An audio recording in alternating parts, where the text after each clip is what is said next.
पाहुयात पुढची breaking news. आमचेच लोक आम्हाला फसवून दुसऱ्या पक्षात गेलेत। माजी मंत्री सतीश पाटील यांनी नाव न घेता एकनाथ खडसेंवर टीका केली आहे। फसवणूक झाली नसती तर श्रीराम पाटील विजयी झाले असते असा विश्वासही सतीश पाटील यांनी व्यक्त केलाय।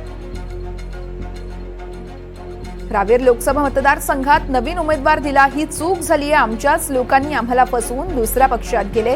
राष्ट्रवादीचे माजी मंत्री सतीश पाटील यांचा नाव न घेता एकनाथ खडसेंवर हा निशाणा पाहायला मिळतोय।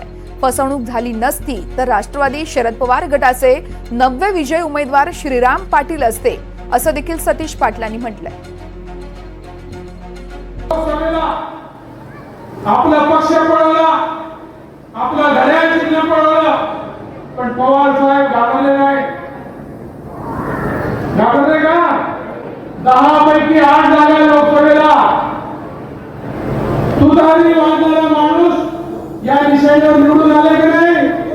किती? 10 पैकी 8। एक चूक आमची झाली। श्रीराम पाटील साहेब उभे राहा, नव्यानं उमेदवार दिला, कुठेतरी आम्ही कमी पडलो। आमच्या लोकांनी